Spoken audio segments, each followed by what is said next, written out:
Allons-y pour la correction. Alors première chose, dans la vidéo précédente, je vous ai donné la forme générale d'une équation différentielle du second ordre. Là, dès le départ, si vous voulez avoir la solution générale, il va falloir modifier. Vous n'avez pas le choix. Donc pour modifier ça, il faut qu'on ait y seconde qui soit tout seul. Conclusion, il faut diviser de chaque côté par 4. Donc 4 divisé par 4, ça fait 4.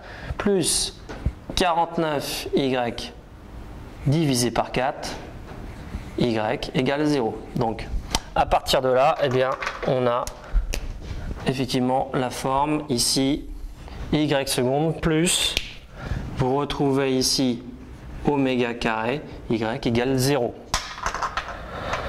Donc oméga carré, ça nous fait donc 49 quarts, ce qui veut dire que oméga, vous faites la racine de 49 quarts, c'est-à-dire racine de 49 sur racine de 4, c'est-à-dire 7 demi.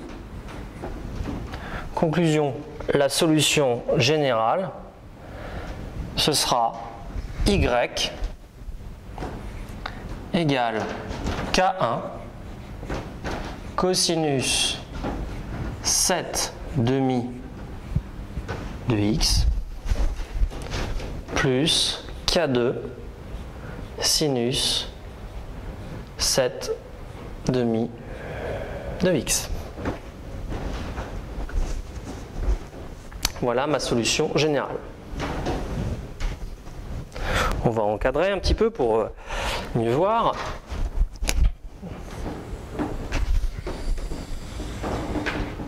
Une fois que j'ai fait ça, on va répondre à la deuxième question. On vous demande de trouver les constantes grâce aux conditions initiales.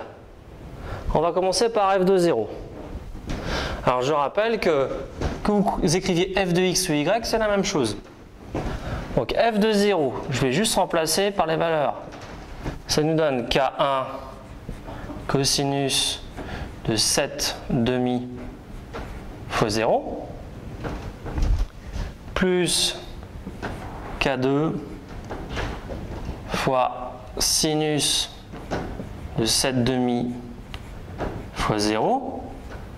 Et ça, on sait que ça va vous donner racine de 3 demi.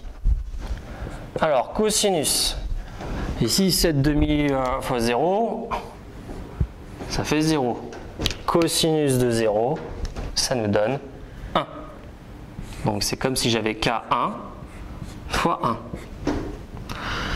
Plus K2 sinus, ici 7 demi fois 0, bah, tout simplement 0. Sinus de 0, ça fait 0. Conclusion, on a f de 0 qui vaut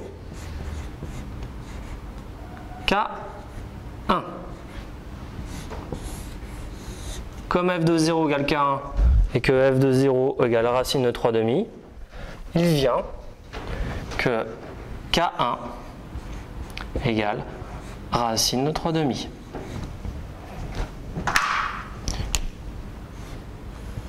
Conclusion, grâce à la première condition initiale, donc la première condition initiale, je vais mettre un petit 1 pour bien repérer la première condition initiale qui est ici, ma fonction y devient racine de 3 demi cosinus de 7 demi de x plus K2 sinus de 7 demi de x. Bien. Donc maintenant, il nous reste à trouver K2. K2, pour trouver K2, on vous donne une deuxième indication, une deuxième condition initiale, mais cette fois-ci c'est sur la dérivée. f' de 0 égale 2. Donc qu'est-ce que je vais faire? Je vais d'abord dériver cette fonction. Donc je reprends deuxième condition initiale, je vais dériver cette fonction-là. Je rappelle que y c'est toujours f de x, donc je vais calculer f' de x. Donc racine de 3 demi, c'est une constante, je mets devant. La dérivée de cosinus AX plus B, c'est moins A sinus AX plus B. Donc ça nous fait racine de 3 demi fois moins 7 demi sinus 7 demi de x plus K2. La dérivée de sinus, c'est AX plus B, c'est A cosinus AX plus B. Donc ça nous fait K2 fois 7 demi. Alors j'ai oublié une petite parenthèse là. 7 demi cosinus 7 demi de x. Bon. On finit le travail. Donc f' de x.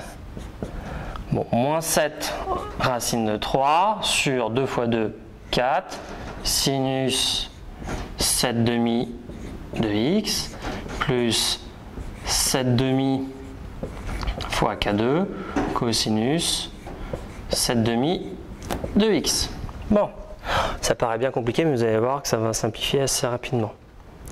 En effet, on vous dit que f' de 0 vaut 2. Donc je vais faire comme tout à l'heure, je vais simplement remplacer f' de 0.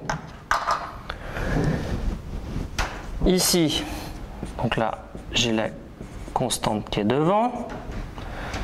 Si vous remplacez par 0, 7 demi fois 0, ça va vous donner 0. Et sinus de 0, ça va vous donner 0.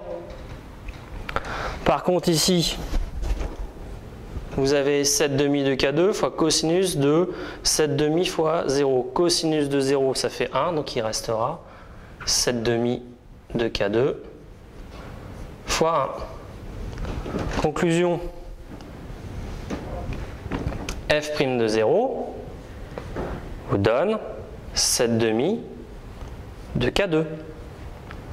Or, f' de 0, ça vous donne 2. D'après la condition initiale ici. Donc 2 égale 7 demi de K2.